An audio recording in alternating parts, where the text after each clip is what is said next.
Partai buruh adalah partai kader. Partai buruh adalah partai massa. Partai buruh adalah basis konstituen. Kami akan ngurus orang-orang menengah bawah saja yang kecil-kecil. Yang besar-besar mungkin sudah ada diurus oleh partai lain. Izinkan kami atas nama rakyat. Biarlah mengurus orang-orang kecil ini. Sebagai partai penyeimbang, biarlah kami bekerja untuk kelas pekerja, kelas buruh pabrik, buruh perempuan, buruh tani, buruh nelayan, buruh migran, buruh tukang ojol, buruh PRT, buruh guru honorer dan tenaga honorer, pedagang kaki lima, orang-orang miskin desa, orang-orang miskin kota. Biarlah partai buruh bekerja di sektor itu. Bukan berarti membenci atau bertentangan dengan kelas menengah atas. Kami hormati partai lain yang ingin memperjuangkan kepentingan mereka, tapi biarlah kami berjuang untuk kelas rakyat jelata, orang-orang kecil.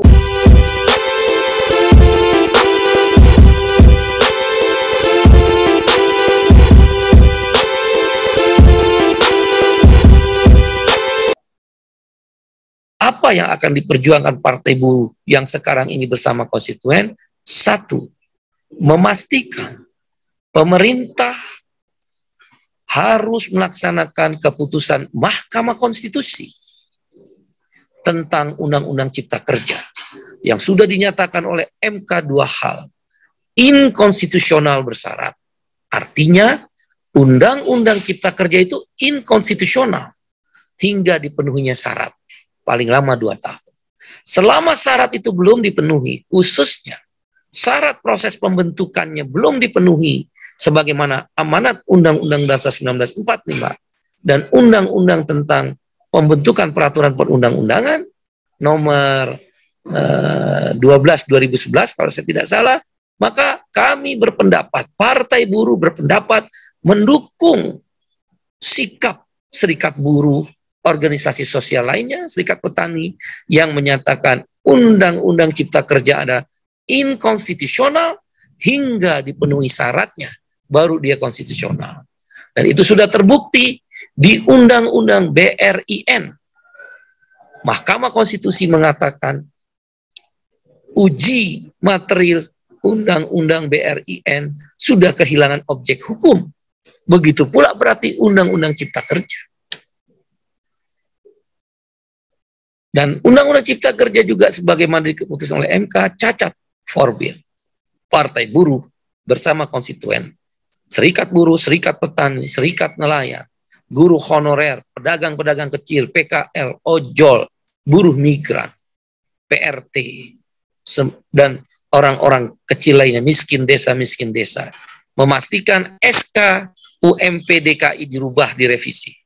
Janji beliau dan janji tanggal 8 Oktober 2021, janji Kepala Dinas dan TGUPP setengah malam, dan kita tunggu hari ini. Ya, Partai Buruh bersama Serikat Buruh untuk merevisi SK Buruh Indonesia, terutama di DKI Jakarta, dan nanti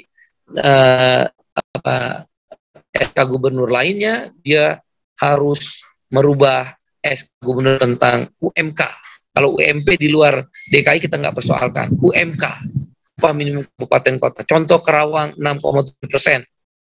Gubernur Jawa Barat harus berani. Jangan berlindung seolah-olah takut dengan pemerintah pusat. Baca keputusan MK.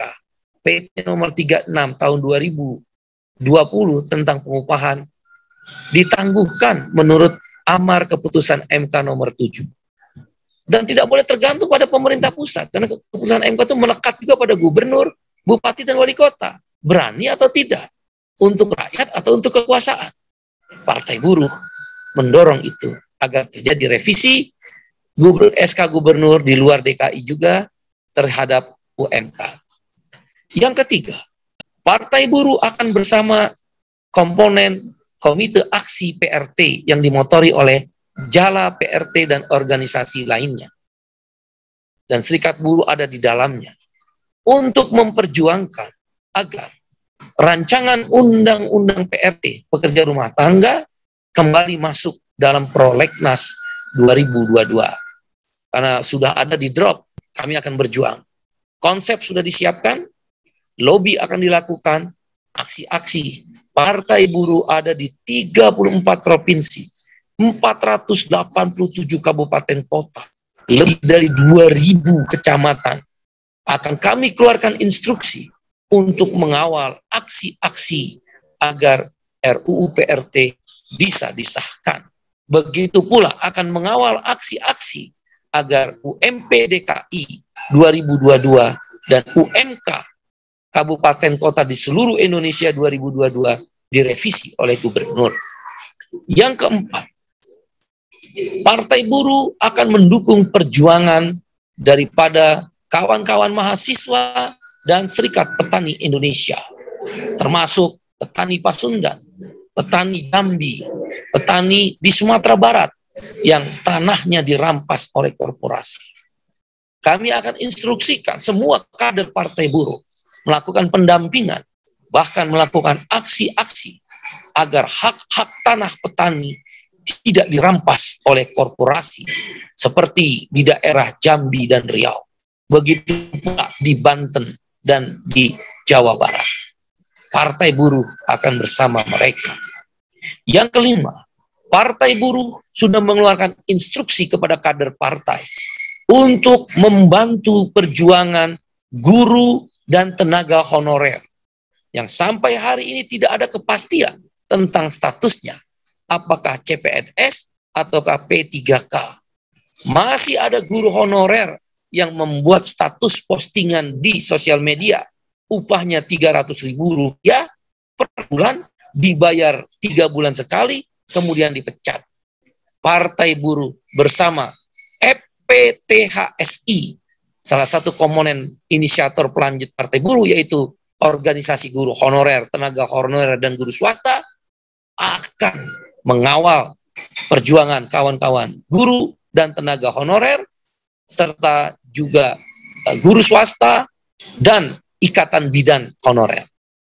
Karena beberapa bidan-bidan, organisasi bidan bergabung di dalam Partai Buruh di pengurusan di daerah. Kami akan kawal itu. Yang terakhir, Partai Buruh ingin memastikan bahwa penggunaan anggaran negara, APBN dan APBD tidak menyimpang dari apa yang telah diputuskan bersama antara pemerintah dan DPR. Karena pertumbuhan ekonomi yang sekarang ini sudah mulai membaik atas kerja keras pemerintah di bawah pimpinan Bapak Presiden Jokowi, harus bisa dipastikan bahwa peningkatan melalui APBN dan APBD menjadi tepat sasaran.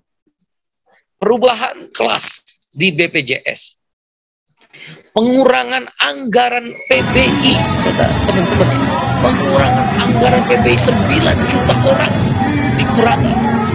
Ini akan diperjuangkan oleh Partai Buruh bersama Jamkes Watch Indonesia, bersama serikat.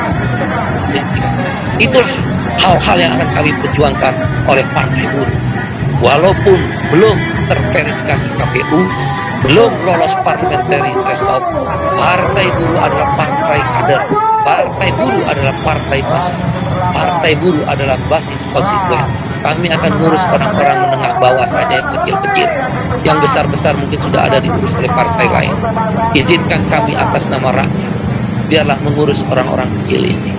Sebagai partai penyeimbang dengan partai yang telah ada, bekerja sama, tapi kerjasama dalam membangun demokrasi yang sehat, kerjasama dalam membangun welfare state, negara sejahtera. Biarlah kami bekerja untuk kelas pekerja, kelas buruh pabrik, buruh perempuan, buruh tani, buruh nelayan, buruh migran, buruh tukang ojol, buruh PRT, buruh guru honorer dan tenaga honorer, pedagang kaki lima, orang-orang miskin desa, orang-orang miskin kota. Biarlah Partai Buruh bekerja di sektor ini.